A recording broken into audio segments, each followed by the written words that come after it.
சங்கீதம் 105. கர்த்தரை துதித்து அவருடைய நாமத்தை பிரஸ்தாபமாக்குங்கள். அவருடைய செய்கைகளை ஜனங்களுக்குள்ளே பிரசித்தப்படுத்துங்கள். அவரை பாடி அவரை கீர்த்தனம் பண்ணுங்கள். அவருடைய அதிசயங்களை எல்லாம் தியானித்து பேசுங்கள். அவருடைய பரிசுத்த நாமத்தை குறித்து மேன்மை பாராட்டுங்கள். கர்த்தரை தேடுகிறவர்களின் இருதயம் மகிழ்வதாக. கர்த்தரையும் அவர் வல்லமையையும் நாடுங்கள். அவர் சமூகத்தை நித்தமும் தேடுங்கள். அவருடைய தாசனாகிய ஆபிரகாமின் சந்ததியே, அவரால் தெரிந்து கொள்ளப்பட்டவர்களாகிய யாக்கோபின் புத்திரரே, அவர் செய்த அதிசயங்களையும் அவருடைய அற்புதங்களையும் அவர் வாக்கின் நியாய தீர்ப்புகளையும் நினைவு கூறுங்கள். அவரே நம்முடைய தேவனாகிய கர்த்தர். அவருடைய நியாய தீர்ப்புகள் பூமி எங்கும் விளங்கும். 1000 தலைமுறைக்கென்று அவர் கட்டளையிட்ட வாக்கையும் ஆபிரகாமோடே அவர் பண்ணின உடன்படிக்கையையும் அவர் ஈசாக்குக்கு இட்ட ஆணையையும் என்றென்றைக்கும் நினைத்திருக்கிறார். அதை யாக்கோபுக்கு பிரமாணமாகவும் இஸ்ரவேலுக்கு நித்திய உடன்படிக்கையாகவும் உறுதிப்படுத்தி உங்கள் சுதந்திர பாகமான கானான் தேசத்தை உனக்கு தருவேன் என்றார். அக்காலத்தில் அவர்கள் கொஞ்சம் தொகைக்குட்பட்ட சொற்ப ஜனங்களும் பரதேசிகளுமாயிருந்தார்கள். அவர்கள் ஒரு ஜனத்தை விட்டு மறுஜனத்தண்டைக்கும் ஒரு ராஜ்யத்தை விட்டு மறுதேசத்தாரண்டைக்கும் போனார்கள். அவர்களை ஒடுக்கும்படி ஒருவருக்கும் இடம் கொடாமல் அவர்கள் நிமித்தம் ராஜாக்களை கடிந்து கொண்டு, நான் அபிஷேகம் பண்ணினவர்களை நீங்கள் தொடாமலும் என்னுடைய தீர்க்கதரிசிகளுக்கு தீங்கு செய்யாமலும் இருங்கள் என்றார். அவர் தேசத்திலே பஞ்சத்தை வருவித்து ஆகாரம் என்னும் ஆதரவுகோலை முற்றிலும் முறித்தார். அவர்களுக்கு முன்னாலே ஒரு புருஷனை அனுப்பினார். யோசேப்பு சிறையாக விற்கப்பட்டான். அவன் கால்களை விலங்கு போட்டு ஒடுக்கினார்கள். அவன் பிராணன் இரும்பில் அடைபட்டிருந்தது. கர்த்தர் சொன்ன வார்த்தை நிறைவேறுமளவும் அவருடைய வசனம் அவனை புடமிட்டது.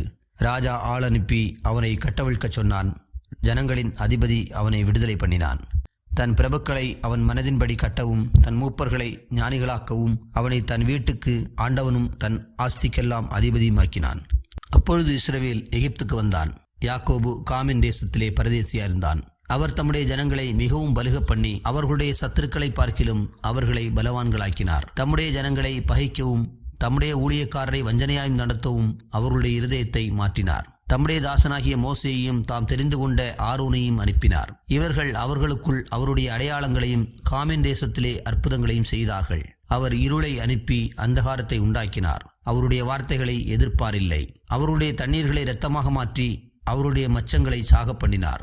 அவருடைய தேசம் தவளைகளை திரளாய் பிறப்பித்தது. அவருடைய ராஜாக்களின் அறைவீடுகளிலும் அவைகள் வந்தது. அவர் கட்டளையிட அவருடைய எல்லைகளிலெங்கும் வண்டுகளும் பேன்களும் வந்தது. அவர்களுடைய மழைகளை கல்மழையாக்கி அவருடைய தேசத்திலே ஜுவாலிக்கிற அக்கினியை வரப்பண்ணினார். அவர்களுடைய திராட்சை செடிகளையும் அத்திமரங்களையும் அழித்து அவருடைய எல்லைகளில் உள்ள மரங்களையும் முறித்தார். அவர் கட்டளையிட எண்ணி முடியாத வெட்டுக்கிளிகளும் பச்சை புழுக்களும் வந்து அவருடைய தேசத்தில் உள்ள சகல பூண்டுகளையும் அரித்து அவர்களுடைய நிலத்தின் கனியை தின்று போட்டது. அவர்களுடைய தேசத்திலே தலைச்சன்கள் அனைத்தையும் அவருடைய பலனில் முதற்பேரான யாவரையும் சங்கரித்தார். அப்பொழுது அவர்களை வெள்ளியோடும் பொன்னோடும் புறப்பட பண்ணினார். அவர்கள் கோத்திரங்களில் பலவீனப்பட்டவன் ஒருவனும் இருந்ததில்லை. எகிப்தியர் அவர்களுக்கு பயந்ததினால் அவர்கள் புறப்பட்ட போது மகிழ்ந்தார்கள். அவர் மேகத்தை மறைவுக்காக விரித்து இரவை வெளிச்சமாக்குகிறதற்காக அக்கினியையும் தந்தார். கேட்டார்கள். அவர் காடைகளை வரப்பண்ணினார். வான அப்பத்தினாலும் அவர்களை திருப்தியாக்கினார். கன்மலையை திறந்தார். தண்ணீர்கள் புறப்பட்டு வறண்ட வெளிகளில் ஆராய் ஓடிற்று.